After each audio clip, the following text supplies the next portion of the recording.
नमस्कार, MP news cast में आपका स्वागत है। मैं हूं आपके साथ आशी तिवारी। देश दुनिया की तमाम बड़ी खबरों के लिए बने रहिए हमारी न्यूज। कंपनी के बच्चों में वैज्ञानिक प्रतिभा को उजागर करने और उसे निखारने के लिए हर साल वैज्ञानिक प्रदर्शनी का आयोजन करती है।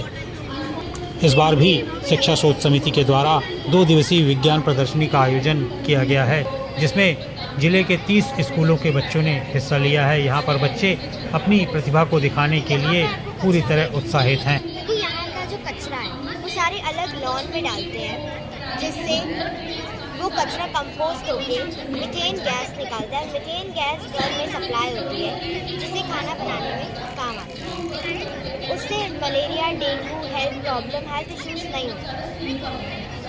और वैसे यहाँ पर बैठने का अरेंजमेंट और हर जगह पर पेड़ पौधे लगे हुए हैं, और इससे जो हमारे प्रॉब्लम नहीं होती। इससे हमें यहाँ पर अगर हम LDR सिस्टम लगाएंगे तो ऑटोमेटिक लाइट भी हो सकती है।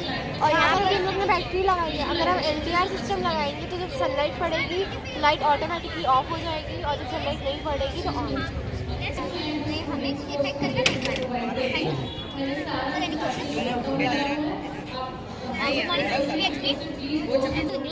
Hindi. Okay sir, good morning sir, मेरा नाम आर्ना बजाज है। Sir, we are the students of class 5B from JPV Devi public school.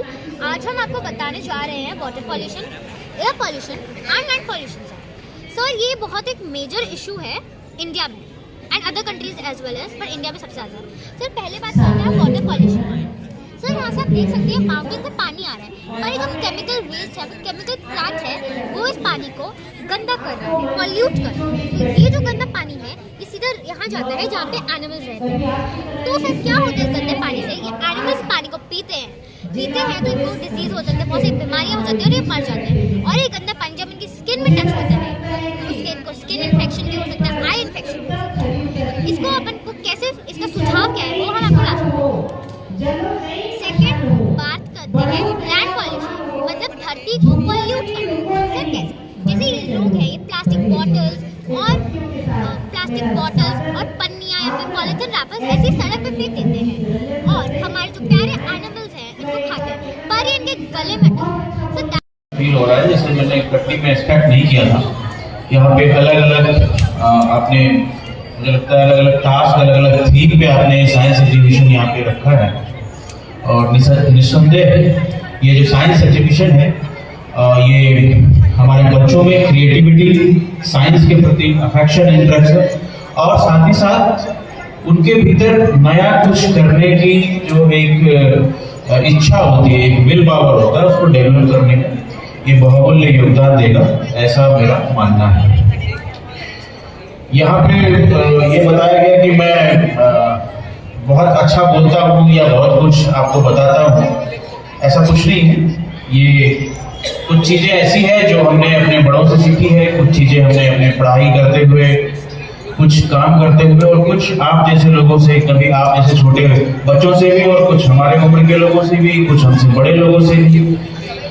Day to day life में जो हम इंटरेक्शन करते हैं और उनसे बहुत सारी चीजें हमें सीखने को मिलती है, और उन चीजों को अगर हम उनमें से जो अच्छी चीजें हैं अगर हम उनको ग्रहण करें तो निश्चित रूप से इसका एक पॉजिटिव इम्पैक्ट हमारी पूरी पर्सनालिटी और हमारे पूरे काम करने के तरीके, हमारे सोचने के तरीके पे पड़ता है। ये तो साइंस एग्जीबिशन है, तो साइंस और साइंटिफिक तरीके के बारे में आज बात करते हैं हम लोग। मैं सभी लोगों से रिक्वेस्ट करूंगा कि आप लोग यहाँ ध्यान दें, तभी आपसे बात करने का कोई मतलब निकलेगा।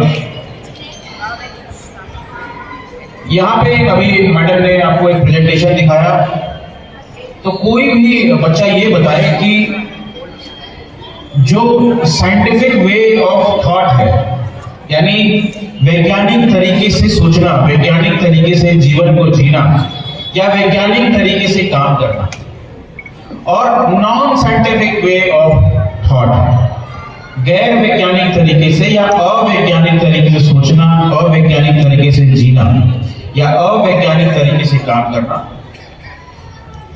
ये हम लोग आमतौर पे इसके बारे में बातचीत करते हैं। तो यहाँ पे बहुत सारे स्टूडेंट बैठे हुए हैं कोई बता दे, बहुत ही सिंपल सा क्वेश्चन है कि what is the scientific way. Scientific way किसको बोलते हैं? साइंटिफिक क्या होता है? What is scientific? ऐसी क्या बात है कि उसको हम साइंटिफिक बोलते हैं? जिसे कहते हैं लाइक हम सबसे हटके सोच रहे हैं, that type of thinking is known as scientific way. और we are doing like we have made all of the projects here, so सबने कुछ ना कुछ आइडिया लगाया है इन अ डिफरेंट वे। हर कोई एक साइंटिस्ट है मेरे अकॉर्डिंग यहाँ पे। Thank you. ठीक है, थैंक यू। साइंटिफिक, जैसा कि अभी आपको मैडम एक प्रेजेंटेशन दे रही थी, मैडम ने आपको बताया कि इन्होंने एक एम बनाया, कि हमें वेजिटेरियन फूड से ओमेगा 3 प्रोवाइड करवाना, फैटी एसिड प्रोवाइड कराना है, जो आमतौर पे जो सी फूड से प्रोवाइड होता है या नॉन वेजिटेरियन फूड से प्रोवाइड होता है।